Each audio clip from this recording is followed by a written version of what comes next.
the fact that I've been in the wellbeing wellness industry since 2002 as a participant. I've been working in the industry since 2009, and that maths didn't make sense to me, because I was like, that means I've been working in the industry for 17 years.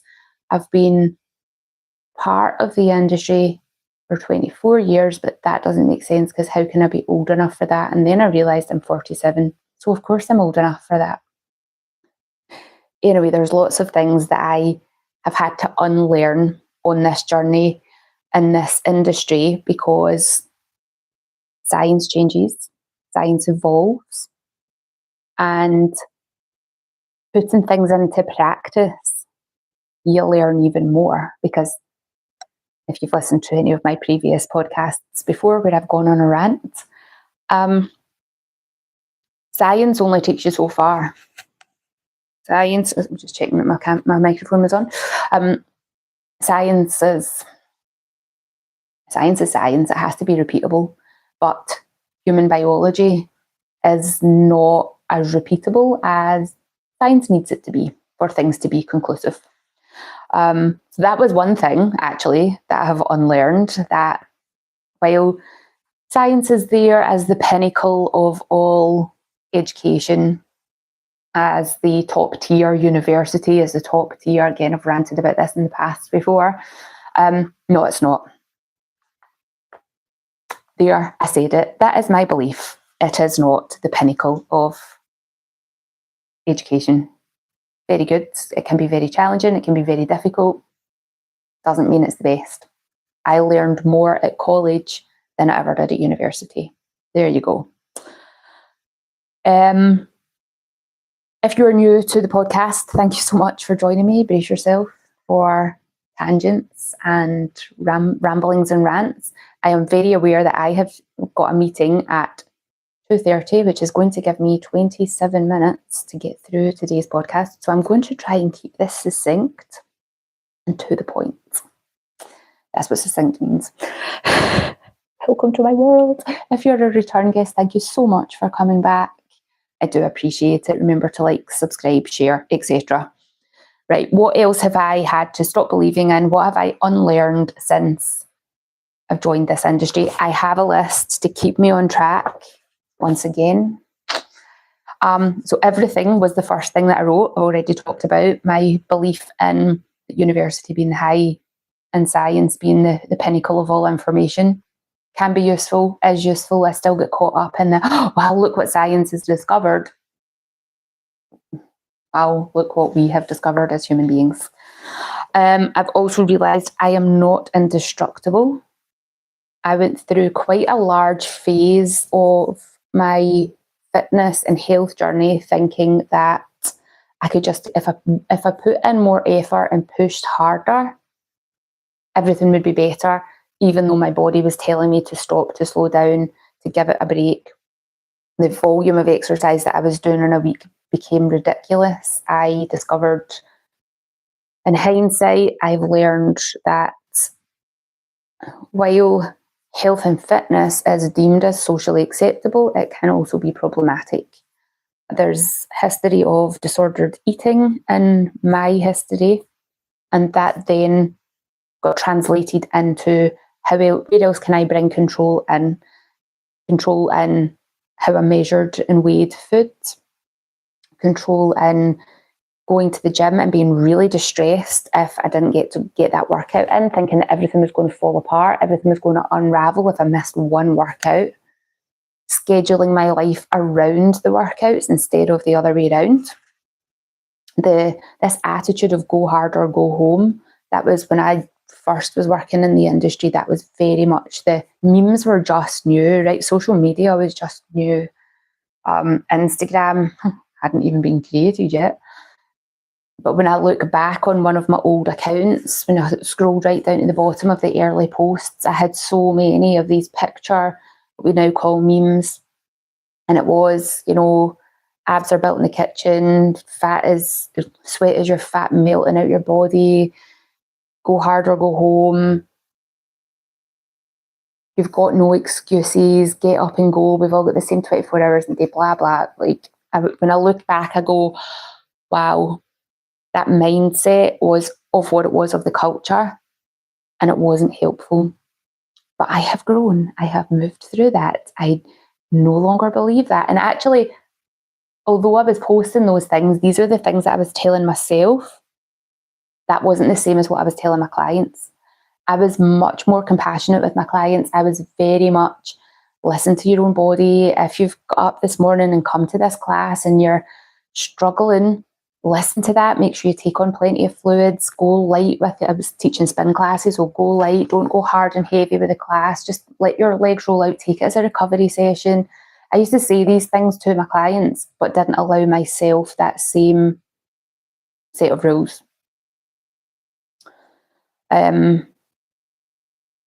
Something else that I believe that I had to work quite hard on unlearning is that rest is not lazy.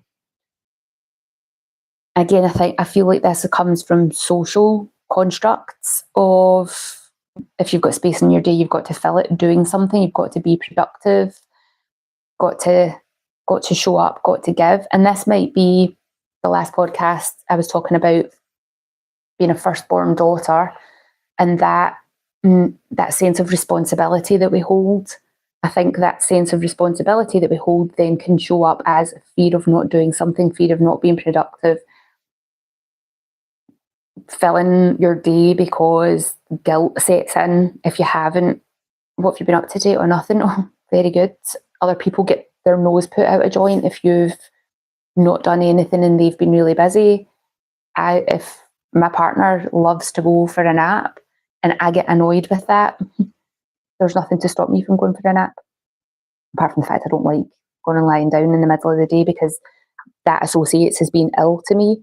And when I'm well, I don't want to confuse my mind, confuse my body, confuse my nervous system, or things aren't good.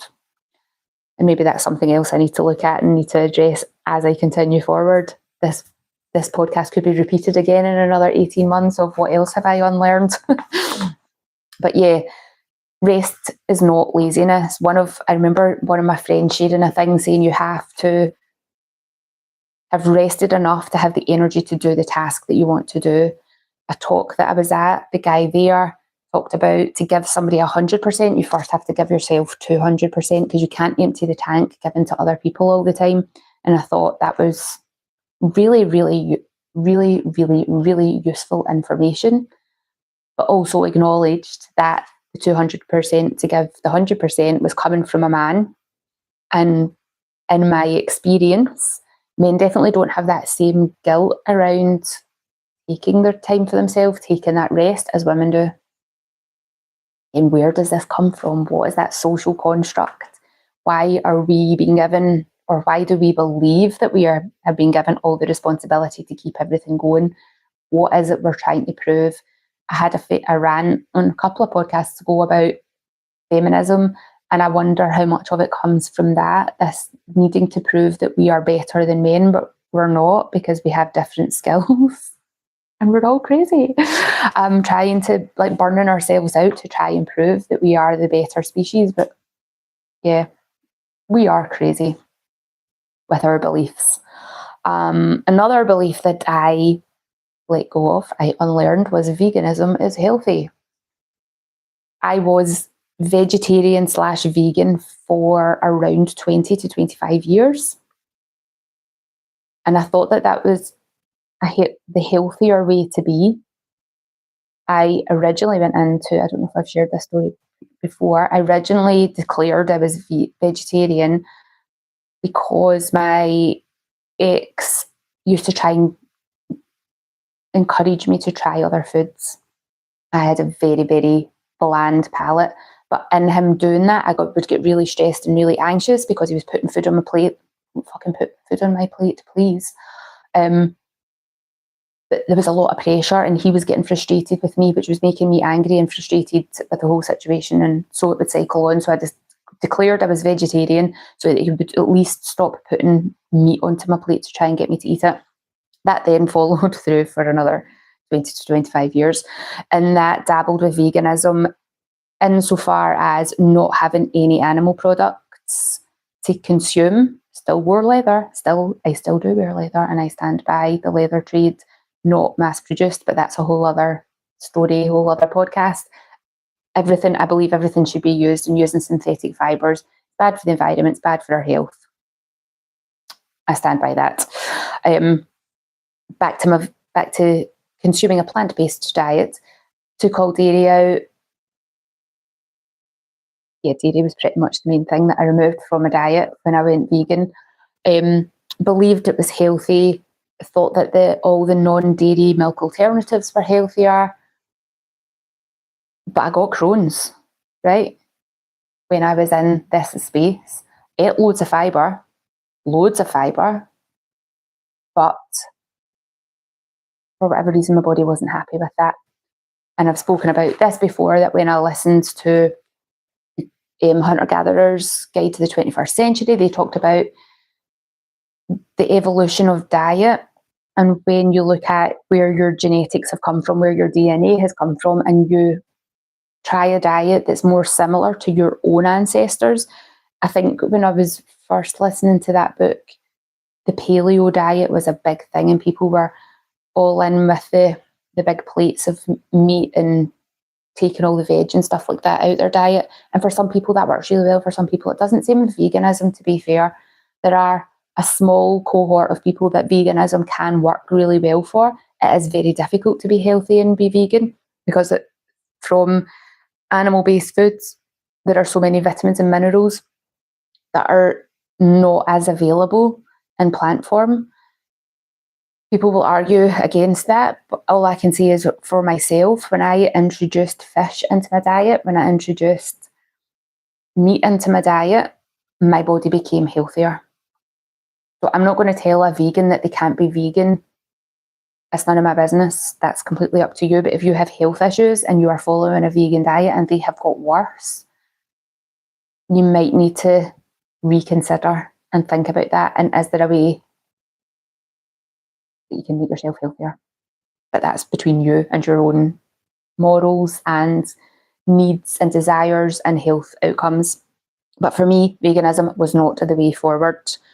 Elimination diets, not healthy. Elimination diets can be useful on a short period of time to take out potential irritants and allergens. And as you add things back in, you can then work out what it is that's causing the disruption. From what I've understood from listening to lots of people talking about this, particularly the big gluten debate, can people eat gluten? Can people not eat gluten? There's a cohort of people who believe that it's not the gluten that's the problem, it's the chemicals that are sprayed on the gluten before people consume them. There are people who are celiac, which is life-threatening. So those people are definitely allergic to gluten, but most other people, we have been eating grains for tens of thousands of years.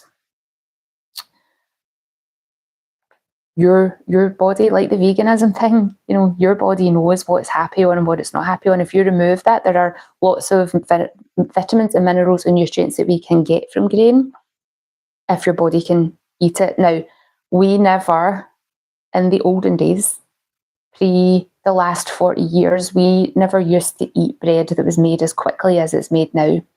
We used to eat sourdough. We used to eat bread that was fermented over time. Even one of my friends, Janice, who's been on the podcast before, Be Nourished by Nature, Janice used to work for one of the big bread manufacturers, and they learned how to make bread faster by adding ingredients to the mixture so that they were producing more so that they could sell more. Has not produced a better quality of bread. I remember when I was young, bread used to go mouldy and it would go hard within a couple of days. Bread now lasts weeks without going mouldy, and it doesn't lose its squishiness. So there's shit in that bread that should not be in your body. Those emulsifiers that get added to the foods that give it that squishiness, that make it not go mouldy, cause so much disruption in your gut. They kill off your own microbes because it's kind of like an antibiotic kind of texture giving substance that's made in a lab. It is not from nature. So maybe if you are sensitive to gluten, can you look at breads that are more traditionally made? Can you make your own breads and have it traditionally? Buy from a small mill, a small local mill if you can find them, to get a better quality grain, ideally organic, so that it's not had glyphosate sprayed on it. That's one of the things that they do to wheat, is they add glyphosate in the drying process so that it doesn't go mouldy. It's not about killing off any bugs or anything like that. It is purely to dry out the grain. And for a lot of people, it's actually a sensitivity and an allergy to the chemicals that have been put onto it. So something to consider.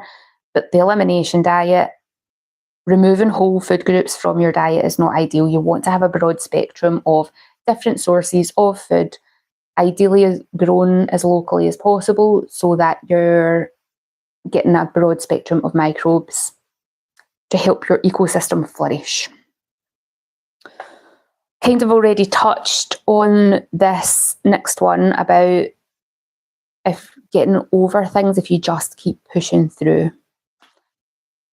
Tiredness, fatigue, can't keep pushing through, can't just go out for a run or go to the gym and lift weights and then expect to feel great when you went in feeling absolutely flatlined, like somebody had pulled your plug out. If you're feeling a little bit down and depressed, if you're feeling lethargic from sitting at a computer all day, then yes, your body probably will do really well from moving. You will know very quickly whether or not you're doing the right thing. If you start to exercise and very quickly you're feeling worse, then you stop and you rest. If you start doing your exercise and you're like, oh, actually, this is helping me feel a bit better, and then you get a good night's sleep at the end of the day, then it has done you good. If you've done the exercise and you start to feel the buzz, but then you can't sleep that night, then you've been working with your adrenaline and cortisol too much, and you've just got the adrenaline high rather than getting the benefit of the exercise. It can be trial and error, and I have got it wrong many times where I've just pushed through and then been like, oh, can't do this, absolutely exhausted. Emotional stuff, you definitely need to work through it. How and when you do that is going to be dependent on your circumstances. Suppressing your emotions is definitely not a good idea. I was the queen of emotion suppression even. I was very able to, I'm fine, and have the smile on my face and push through, and inside I was dying inside, pushing down the tears, pushing down the anger. All of these things, I actually had the belief that I was not an emotional person, and this was something else I had to unlearn, because one, I was on the contraceptive pill, and it wasn't until I come off that contraceptive pill that I started feeling the ebb and flow of the month, first of all, but also the ebb and flow of emotions. Being on the contraceptive pill, I was on the combined pill. I was flatlined all month long, energetically, emotionally, and I didn't know that until I came off it. Coming off it was eye-opening. And it turns out I am actually a very emotional person. I did a podcast previously about being a highly sensitive person, but I had learned to suppress those emotions because adults told me, this is not okay. It's not okay for you to feel this way. It's not okay for you to be this way in front of other people. So you have to tone it down, calm it down. And those adults thought that they were doing the right thing. There is no blame pointed at anybody. You know, if a teacher's got a classroom of kids, you can't just accommodate the one person. You're trying to accommodate 30. They're only doing the best they can. Parents, grandparents, aunties, uncles, whoever is in your life, whoever is there to support you, are doing the best job that they can. But it turns out I am actually a very emotional person, and I will cry at anything nowadays. People tell me a happy story and I'm like, oh. People are telling me a sad story. Oh, that's me crying. I'll probably cry more with you than anybody else. And it's not that I feel sorry for you, not that I'm upset. It's just I'm letting the emotion pass through, and I'm getting better at that. It has taken practice. It has taken therapy. It has taken using herbs as emotional support. There's some brilliant herbs that you can use to help tone your nervous system, to help support the healing and even the belief of the herbs that are there. When my uncle passed away last summer, I used herbs like rose bay willow herb and rose and hawthorn because they are very nourishing and healing for the heart, emotionally and physically. So it really helped. And it could be just that mental association of taking that time, or it could be the compounds within the herbs. I don't know which it was, but I'm happy to be open to all of it because, it worked for me. I've already mentioned about uni being the gold standard of education. No. Chronic illness is the end of the road. I had to unlearn this. Being diagnosed with Crohn's disease in 2017, I thought it was a death sentence. I thought my life is never going to be the same again. And that thought was correct. I thought it was going to be only in a negative way.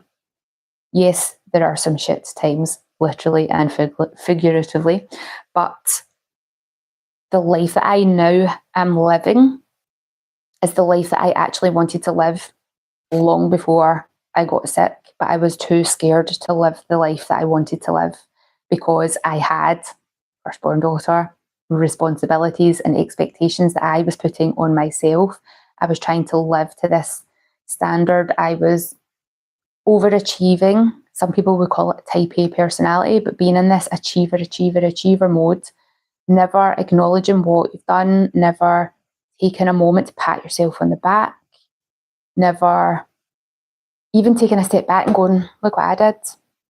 I'm in an accountability group for business, and on a monthly basis, we put in our wins and our challenges and our goals for the following month. And it's good to look back over those wins, even for just the weeks that have gone past, so that you remember, but also to look back over the months, and it will gradually build up to being years of information. You go, wow, look at all the things that I have done, because I don't think we take time to stop and just congratulate ourselves. Right, the last thing that I'm going to talk about today is fasting. Fasting is something that has got a lot of very confused data over. Most of it is based on men. There is more research coming out for women now. I used to be a big advocate of fasting. Again, I think it was all just about the control. It was about the control, and look at me, look what I can do. I have tried fasting for healing my body, because they talk about if you go into a 72-hour fast, that will reset your immune system. I did a 72-hour fast. It did not reset my immune system, because what I have now learned is if you're already in a fully stressed state, if your cortisol levels are high or really, really low, if you are in a stressed state, fasting for more than the 12 to 13 hours for your gut to balance out, which is the minimum that we should be doing overnight, to give your gut a rest, to let it digest, to let your body heal. Anything more than that, if you're in a hyper stressed state, is going to have a counter effect. You need to be in a more relaxed state. So women who are in the perimenopausal years, fasting for us, not ideal. Not doing more than that. Maybe 12 minimum, 16 maximum. So that 8-16 can work really well. Having breakfast, super important for most people. And if you don't eat breakfast and you're somebody who's always lethargic and really struggling with weight, I would maybe switch and try having breakfast for a while and having your dinner earlier in the day, so that you're switching that window of not eating time around. Just stop my alarm.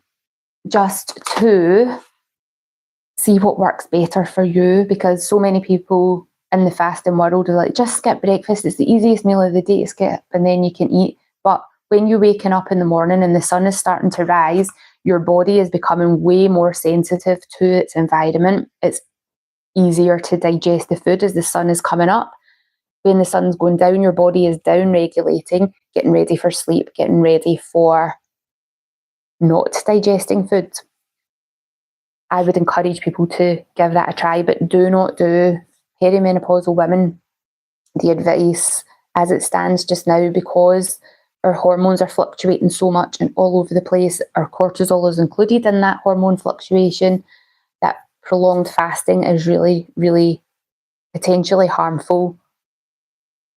Worst case, it's just going to knock you off kilter. And if you're controlling and you're not losing weight, then it's probably why.